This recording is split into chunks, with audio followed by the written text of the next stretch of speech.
August 11 വിശുദ്ധ ക്ലാരയുടെ തിരുനാളായി സഭ ആഘോഷിക്കുന്നു. ക്ലാര എന്ന വാക്കിന് പ്രകാശം എന്നാണ്. അതുകൊണ്ടാണ് പ്രകാശത്തിൻ്റെ പുത്രി എന്ന് നാം വിളിക്കുന്നത്. ഒരു പ്രഭു കുടുംബത്തിൽ ജനിച്ച് എല്ലാ സുഖസൗകര്യങ്ങളും ഉപേക്ഷിച്ച് അവൾ ദാരിദ്ര്യം തിരഞ്ഞെടുത്തു. ഇറ്റലിയിലെ അസ്സിസിയിലാണ് ജനിച്ചത്. വിശുദ്ധ അസ്സിസിയുടെ പ്രസംഗങ്ങളും ജീവിതശൈലിയും അവൾ മാതൃകയാക്കി ദാരിദ്ര്യം തിരഞ്ഞെടുത്തു. ലോകത്തിൻ്റെ സുഖമുള്ളിടത്ത് യേശുവിൻ്റെ സ്നേഹം അനുഭവിക്കാൻ പറ്റുകയില്ല എന്ന് പുണ്യവതിക്ക് മനസ്സിലായി. ഒരിക്കൽ സൈന്യം ആ മഠത്തെ ആക്രമിക്കാൻ വന്നപ്പോൾ വിശുദ്ധ കുർബാന അവരെ നേരെ ഉയർത്തി. തിരുവോസ്തിയിൽ നിന്നും പോയ പ്രകാശത്തിൻ്റെ ശക്തിയാൽ സൈന്യം 4 വഴിക്ക് തിരിഞ്ഞോടി. വിശുദ്ധ കുർബാനയുടെ ശക്തി അത്രയ്ക്കും ശക്തിയുണ്ട്.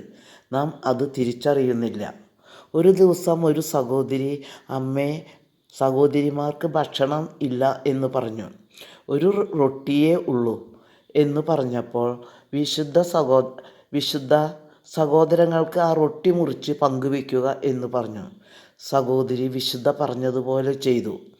ആ റൊട്ടിയിൽ നിന്നും പങ്കുവെച്ച് മിച്ചം വന്നു എന്ന് അവളുടെ ജീവചരിത്രത്തിലുണ്ട്.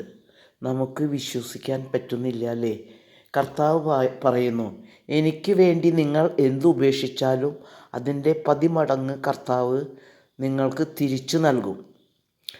വിശുദ്ധ കുർബാനയെ സ്നേഹിച്ചിരുന്ന പുണ്യവതി കുർബാനയ്ക്ക് പോകാൻ പറ്റാതെ റൂമിൽ കിടക്കുമ്പോൾ രോഗിയായി കിടക്കുമ്പോൾ അവൾക്ക് അവളുടെ മുറിയിൽ ചുമരിന്മേൽ വിശുദ്ധ കുർബാന അർപ്പിക്കുന്നത് അവൾ കണ്ടു.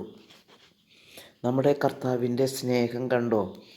നമ്മൾ ആ സ്നേഹിക്കുന്ന കർത്താവിനെയാണ് മറന്നു ജീവിക്കുന്നത്. നമുക്ക് കർത്താവിനെ വിശുദ്ധ ക്ലാരയോടെ എന്ന പോലെ നമുക്കും കർത്താവിനോട് ചേർന്നിരിക്കാം. ആമേൻ.